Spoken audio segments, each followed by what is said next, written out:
Mas, Larissa, como a gente percebe, porque tem crianças que têm um acolhimento na escola, mas tem crianças que têm que ter um ambiente propício só para ela, ou todas hoje elas estão possibilitadas de entrar num ambiente de inclusão numa escola?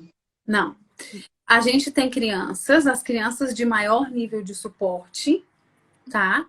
Por exemplo, aqui no Distrito Federal, como que a gente organiza? Como que a rede pública de ensino ela é organizada? As crianças que necessitam de um suporte muito alto, elas estão em classes que a gente chama de classes especiais. É uma classe com, no máximo, 8 estudantes, entre 8 e 12 estudantes, tá? Depende da configuração dessa classe. É uma classe entre 8 e 12 estudantes com aquele nível de comprometimento, aonde ela está dentro de uma escola regular. Ou seja, a criança não está lá no centro de ensino especial, numa escola onde só tem crianças com um alto nível de comprometimento, tá? Porque tem muitas crianças, adolescentes e adultos aqui no Distrito Federal que estudam nas escolas, nos centros de ensino especial. Por quê? Porque muitas vezes a necessidade daquela criança, daquele estudante, ela é tão grande que da escola regular não tem como. Às vezes aquele aluno precisa de um atendimento um a um, um por dois, que na escola regular não tem como acontecer. Então, acontece? Acontece. A gente tem autistas nos centros de ensino especial, que são as escolas especializadas para crianças, adolescentes e adultos com um nível de comprometimento muito alto, que necessitam de apoio e suporte muito elevado. São pessoas que muitas vezes não têm autonomia para ir ao banheiro, por exemplo, que não conseguem se alimentar sozinhas, né? Então, a gente está falando desse nível de comprometimento. E nós temos as crianças que estão nessas classes especiais dentro das escolas de ensino regular. Então, elas têm momentos de interação com as crianças no ensino regular, mas como elas necessitam de um suporte pedagógico muito alto, elas estão numa classe extremamente reduzida. As demais estão em classes inclusivas, em classes comuns, com outros estudantes, inclusive com outros diagnósticos, todos ali, né, dividindo o mesmo espaço da sala de aula. O que é importante a gente destacar?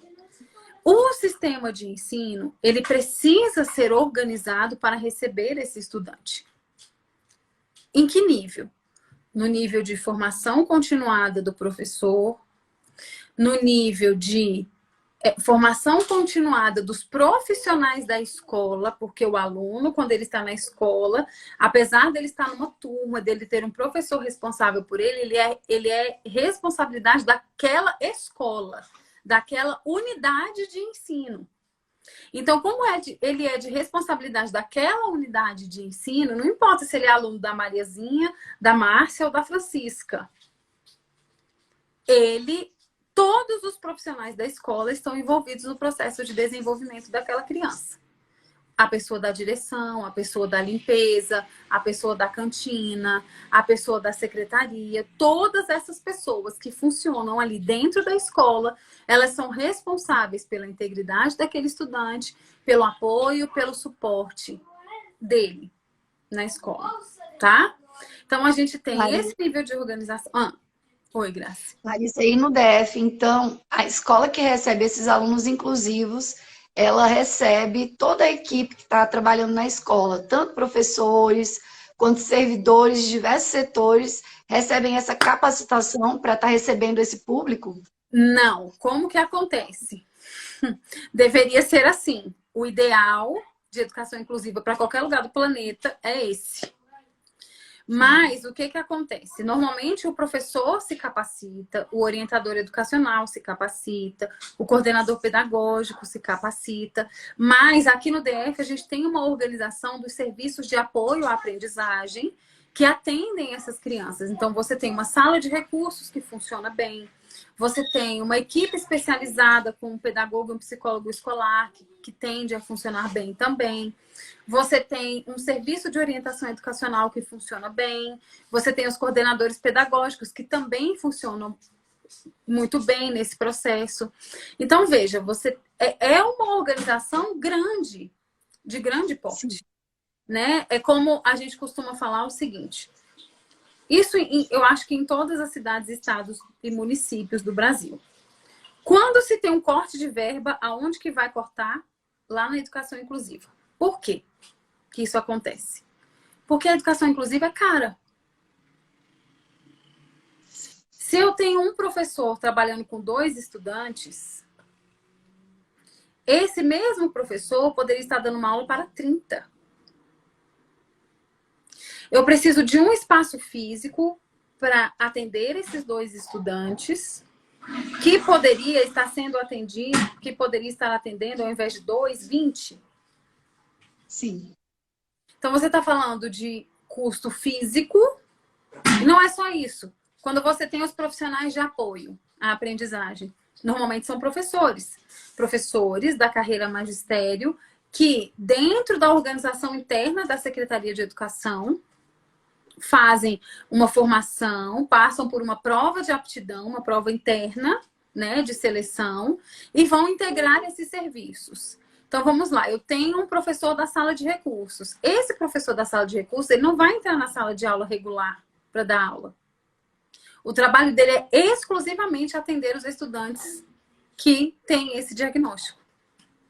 Então, você veja que é necessário um suporte. Não dá simplesmente para jogar o estudante dentro da sala de aula, virar para o professor e falar, se vira, porque esse profissional vai adoecer. Com certeza. Né? Por que esse profissional vai adoecer? É porque a criança com autismo dá mais trabalho do que as outras? Não.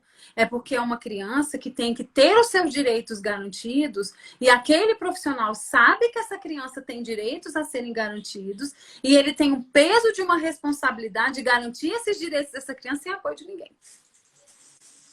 Então, é disso que a gente está falando, né? Quando a gente está falando de educação inclusiva, a gente precisa pensar, sim, no suporte, no apoio, né? E como é que eu vou apoiar esse professor? Onde que eu vou colocar esse professor? E, ao mesmo tempo, essas crianças, gente, essas famílias precisam ser acolhidas. Qual é a maior dor de um pai? Que é uma reclamação também muito comum. Ele vai matricular a criança na escola. E deixa eu dizer uma coisa para vocês. Isso é tão grave, isso é tão sério, porque é ilegal.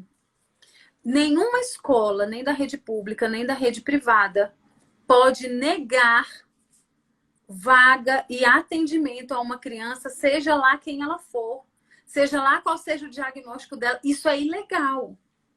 Em qualquer lugar do país. Em qualquer lugar do país.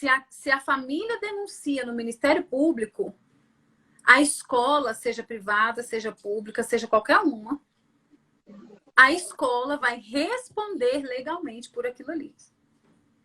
Isso é um ponto muito interessante, porque acontece muito isso na prática. Acontece muito. Os pais chegam para matricular o filho na escola, eles fazem a matrícula e eles pagam a matrícula. E aí ele diz o seguinte, olha, o meu filho ele tem diagnóstico de autismo, eu vou deixar a documentação dele aqui, os telefones dos profissionais que atendem ele, tarará, tarará. Aí a escola fala assim, olha, então a gente vai devolver seu dinheiro, porque a gente não tem como receber seu filho aqui.